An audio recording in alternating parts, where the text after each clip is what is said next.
Morning everybody. So I thought I'd show you guys my first set of that lower body combo I sent you guys yesterday.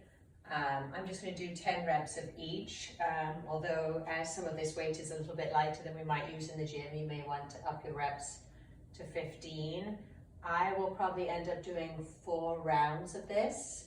I know usually we do 3 rounds in the gym. But with slightly less weight and slightly different movements, I think 4 rounds would be a good way to challenge ourselves. So we're going to start with a Bulgarian split squat. So some of you I know have not 100% knees, in which case a Bulgarian split squat might not be the split squat answer for you. In which case, try one of those other variations, which would be where we have our feet up on the step, perhaps, or even flat on the ground in split squat. Okay for that knee to travel forward, as long as it doesn't bother the knee.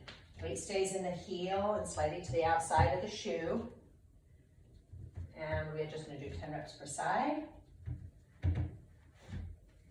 And you want to keep that back glute slightly engaged. It'll help keep your hips facing forward. You can rest that back foot on anything. I'm using my headstand bench, but you could use an ottoman. You could use a lower step, like a stair behind you.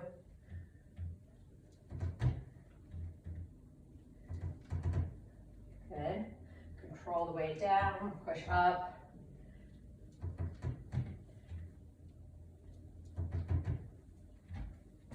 So that one obviously works mostly the front side of the leg and the quadriceps.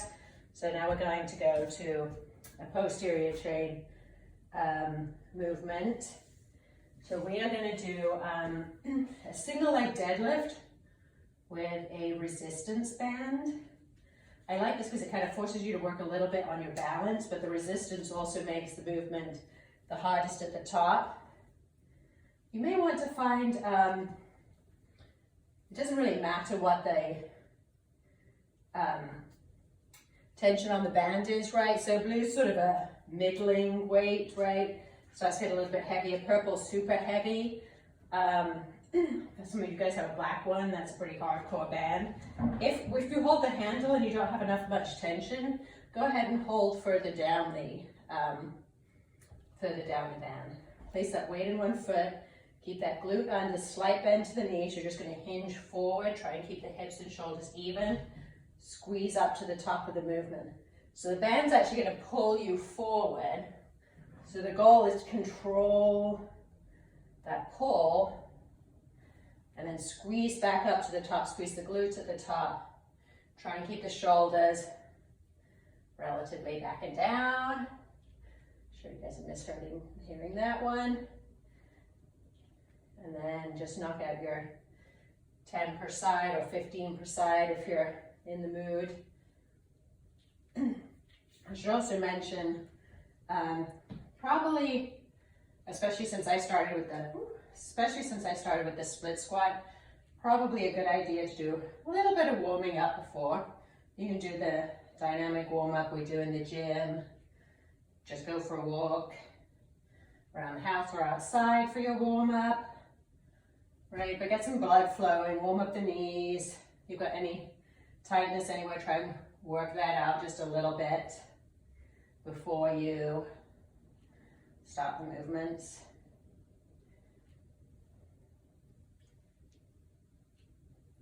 All right, so we're going to do one more sort of front plane exercise, and then we're going to do some lateral movements too, since oftentimes we sort of neglect the side to side. But before we do that, we're going to do a sumo squat, holding the weight, a dumbbell.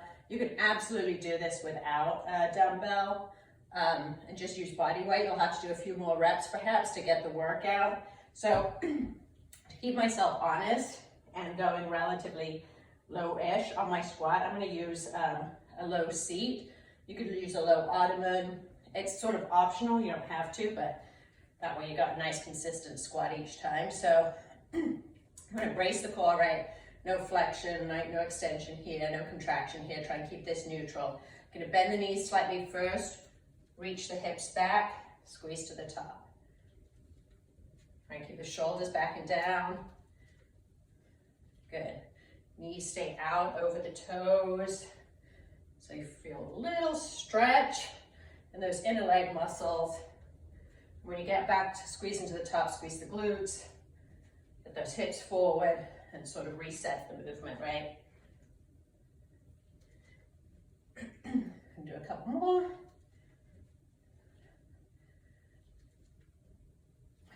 Good. And then last but not least, we're going to go lateral lunge.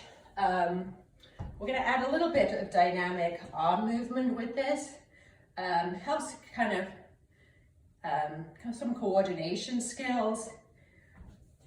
I'm not going to say it's a great arm workout, but it's something, and also kind of forces you to change where you're putting your weight in the movement. So we're going to start in kind of a high curl position. I'm going to step to the side, reach down, squeeze and pull up.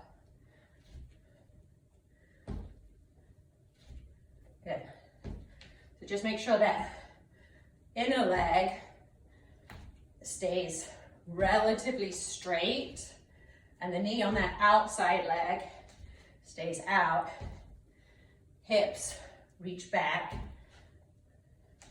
Even though you're moving the weight, try to not have the shoulders roll forward as much as possible, right? Progress, not perfection. Curling up, reaching down.